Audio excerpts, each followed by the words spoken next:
one of the all-time favorite shows. Welcome to What the Phobia. I am your host, the creepy journalist. What the phobia, what the phobia, what the phobia.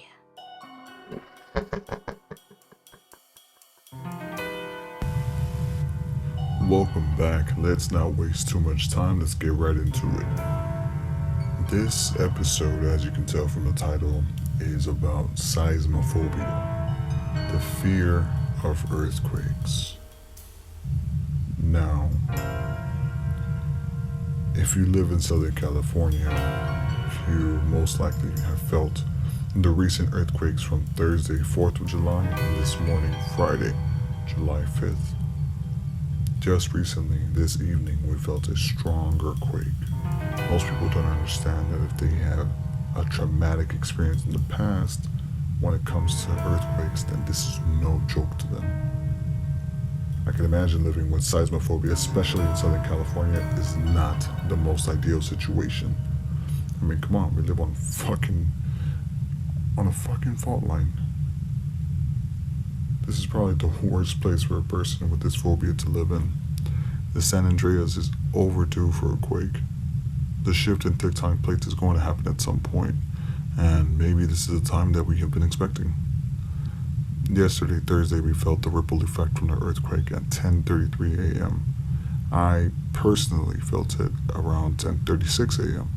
So for the ripple to travel with that much force and speed 160 miles away in that short amount of time is pretty fucking impressive.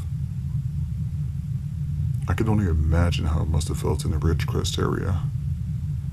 I have some reports that are being brought to me by my lovely assistant DA. Now, let's see here.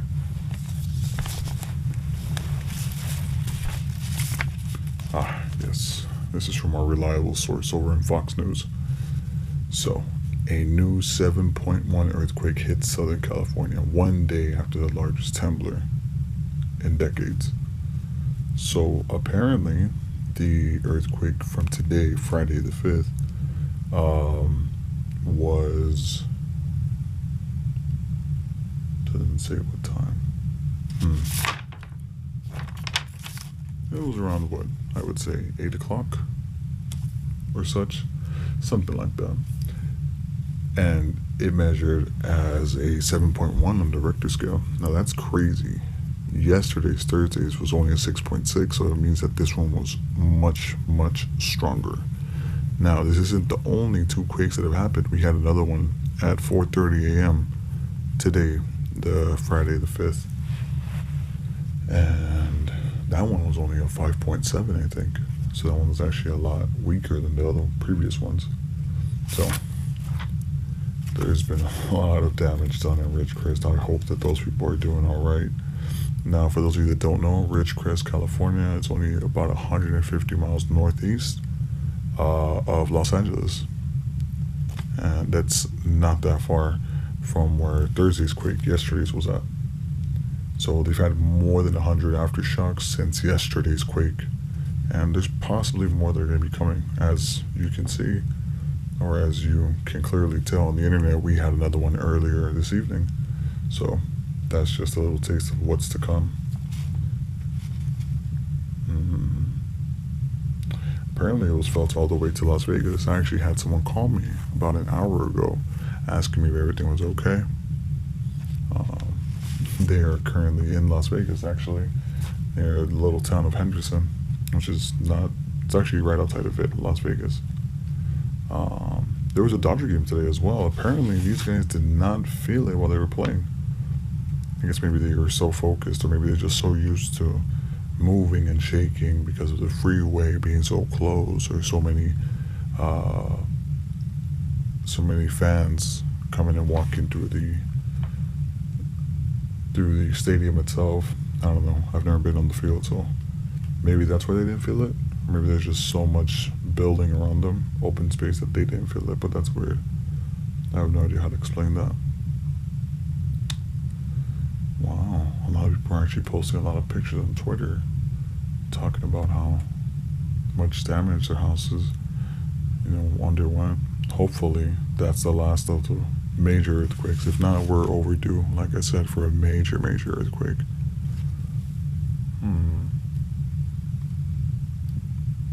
In Las Vegas, there's a NBA game between the New Orleans Pelicans and the New York Knicks.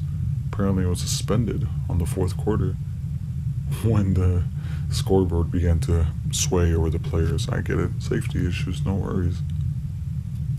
So we have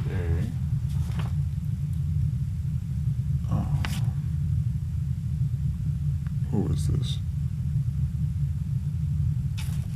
A seismologist by the name of Dr. Lucy Jones says every earthquake makes another earthquake more likely, and that's what we're seeing right here. So she also says that the first one is often not the biggest one. The probability of a magnitude 6.0 or higher quake in the next week is at least 50%. So we're expecting more earthquakes at some point. This is from a seismologist. She also added that 20 years without a magnitude 6.0 or larger is not normal. So they occur in California about every 5 years, apparently. I don't know about the last one 5 years ago. I don't remember one.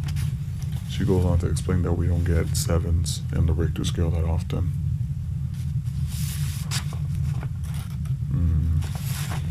Very interesting. For those of you that haven't ever been in an earthquake, it's basically standing still and feeling like you're on a roller coaster. And this was 160 miles away when I felt this earlier today and yesterday. So you can only imagine how it must be at the epicenter. For those of you that don't know, you can never tell when an earthquake is going to come or how hard it's going to make the earth sway. What we could do is not prevent it, but become ready for it. For those of you that haven't become prepared, maybe you should, assuming that the major quake for California is due, and it's going to be coming sometime soon. Get a backpack or duffel bag, get some waters, get some med kits for each one of those backpacks. I'm personally going to take over this task and take care of it for the family. Put one in each car, leave one at the house. Doesn't sound like I'm overdoing it. I'm going to put maybe some lighters in each one. I don't know about walkie-talkies. I don't see what's going to be the point. Maybe we'll get some, maybe we won't, but they have to be long range, not short range. I mean, what's short range? 5 miles? I think 5 miles is fine. For those of you that have seismophobia, do your best. You need to get it in your head that you cannot control nature. So do your best. Create these emergency kits, backpacks, whatever it is that you want to call them, and be prepared. The best thing you can do is, wherever you are, is actually, hold on, I have another report here about earthquakes from ready.gov. They are so kind to put this type of information out there. So the way that they put it for earthquakes is, an earthquake is the sudden rapid shaking of the earth caused by the breaking and shifting of underground rock. Alright, they can happen anywhere without warning. They cause fires, damage roads. They can cause tsunamis, landslides, and avalanches depending on the area where you live. Okay, if an earthquake happens, protect yourself right away. Drop cover, then hold on. What they mean is, hold on to some sort of furniture if you're indoors, or hold on to something that's gonna keep you from hurting yourself or hurting others.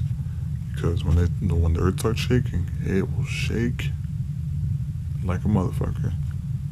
So if you're in a vehicle, pull over and stop, obviously where it's safe.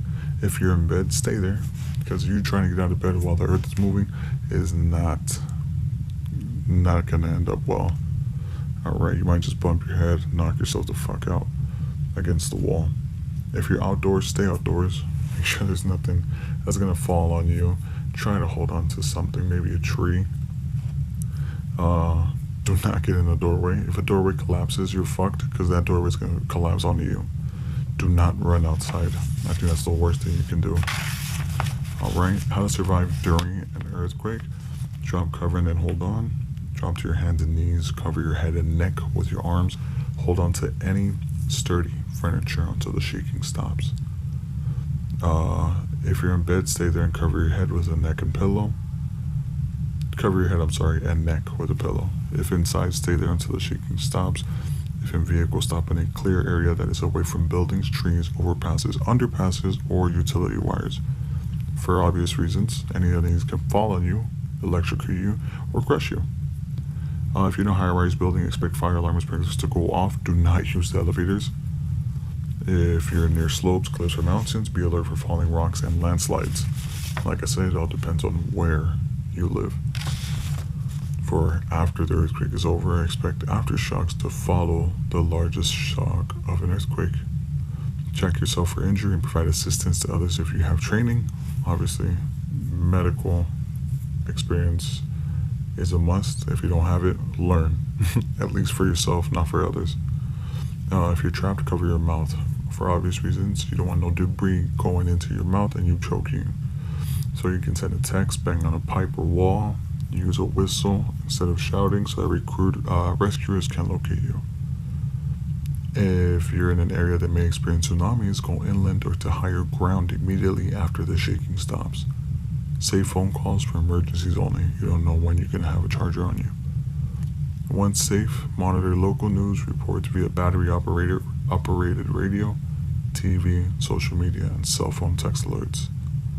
So use extreme caution during post-disaster cleanup of buildings and around debris. Do not attempt to remove heavy debris by yourself. Wear protective clothing, including a long-sleeve shirt, long pants, work gloves, and sturdy, thick-soled shoes during cleanup. Now, assuming that any of these, thank you, ready.gov, that was very nice of you. Assuming that you have any of these things readily available, cool, you're good to go. If you don't, make the best of what you got. Try to survive. Try to stay calm. For you seismophobics, I can only say good luck. Hopefully nothing bad happens to you.